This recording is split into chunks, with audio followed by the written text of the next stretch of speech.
everyone! Welcome back to my channel. This is Alrence, a licensed real estate sales agent in New York City. And in today's video, I'm going to explain with you guys what is a New York City real estate comparable.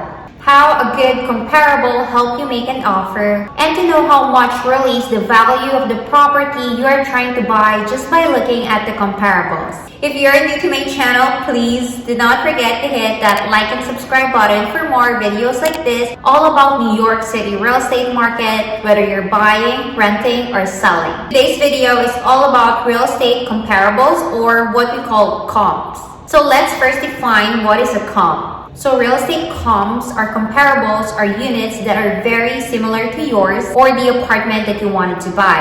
And it can be used as a basis for you to be able to judge and determine the price of the apartment that you wanted to buy. Also, your offer can be based on these numbers as well. It is the summary of the current listings in the neighborhood, the past sales in the neighborhood, and the expired listings as well. So, if you're asking why comparables are important, it is because looking at the comparable apartments in the neighborhood will help you justify the value of the apartment that you wanted to buy. Brokers and appraisers use this method to analyze the value of the property. Understanding and knowing the difference will make you confident in your purchase. There are three basically different kinds of comps which I mentioned earlier. The most reliable for me, based on experience, will always be the most recent sold units, if not in the building, in the neighborhood, that is a very similar apartment with yours. A good comparable is the one that has already been sold, because this is the most accurate determination of the market price. Because apartments are being bought in this price, you will feel positive that the price that you're going to pay is in reality with the other buyers in the market, and you are not overpaying for your apartment. If you are on the seller side, seeing a past sold comparable will help you be in touch with reality with how much the prices are going for in your neighborhood. It will prevent you from overestimating the value of your property. On the other hand, current listings, if you are selling the apartment, are your competitors. You need to make sure that your price is in line with other similar apartments in the market, because if your price is typically higher than what the other apartments or the current listings are in the market, people won't even look at it. And if you don't have anything that's different with other listings in the neighborhood, then buyers will see and buyers will think that your apartment is overpriced, and they won't even look at the apartment. So if you're a buyer, current listings are your choices in the market. These are the listings that you can compare and you can look at. These are the listings that you will shortlist in the future. These are the listings that you will choose from. So again, if you're a seller, these are your competitors. If you're a buyer, current listings are your choices. On the other hand, expired listings are the listings that has been in the market for a while and did not sell. There are different reasons why apartments did not sell, but the most common reason is that it's way too overpriced compared to the others in the market.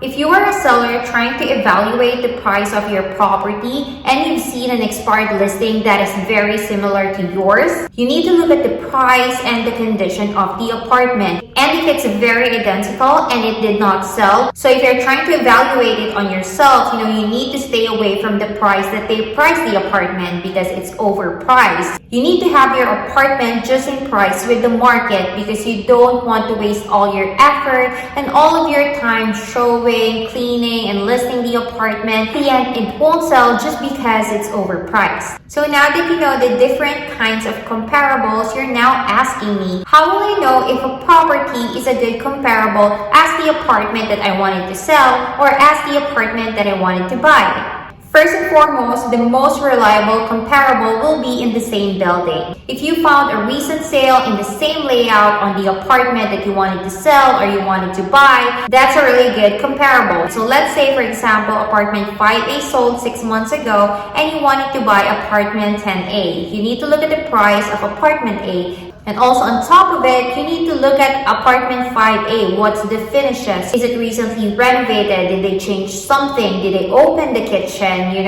they change the floors? Things like that, you need to be very aware of it, because that's like the difference of their apartment to your apartment. And then from that difference, you can really compute the price difference from your apartment and that apartment. So usually, first, because of the view and the light, there's a lot of factors why higher floor will be more desirable because it will have less noise compared to a lower floor. Things like that you need to be aware of. And also here in New York City, if you go up on each floor, it will be typically 1% increase. So if you're asking me, Alrence, what if there's no good comp in the building? There's no similar layout as mine in the building. How will I find a good comp? It should be the same. So for example, you're looking at a co-op, then you need to find another co-op in the neighborhood. Same goes to condos. If you're trying to buy a condo, you need to look at the price of the condos in the neighborhood. The same thing applies to townhomes. So co-op for co-op, condo for a condo, and townhome for a townhome. Make sure that the building is also similar. A new building is different from an older building. So for example, you're buying on a new building, you need to look at the condos in the neighborhood that also are new buildings. Also, you cannot compare a new construction from a resale that has been old. New construction is different. Everything is new. They're building the property and you'll be the first one to live in there. So there's a lot of difference in there. You can't compare an old building to a newer building with a lot of amenities. You can't compare a building with just a doorman, an elevator, and laundry at the basement with a building with a high-end gym, with a roof deck, with much more newer finishes, with swimming pool. They are different buildings. So you need to find a building that has almost or very identical amenities as yours, interiors as yours, and if it's an old building to an old building, and to a new building to a new building. And the second factor that you need to check in a comparable is the property size and layout. Square footage is really important in identifying a good comp. Apartments with similar square footage will be the best. It can be sometimes hard to find an apartment with an exact square footage, but finding a similar size will do. In property size, you will be able to compute the price per square foot. Another thing that you need to consider is that the layout is also very important.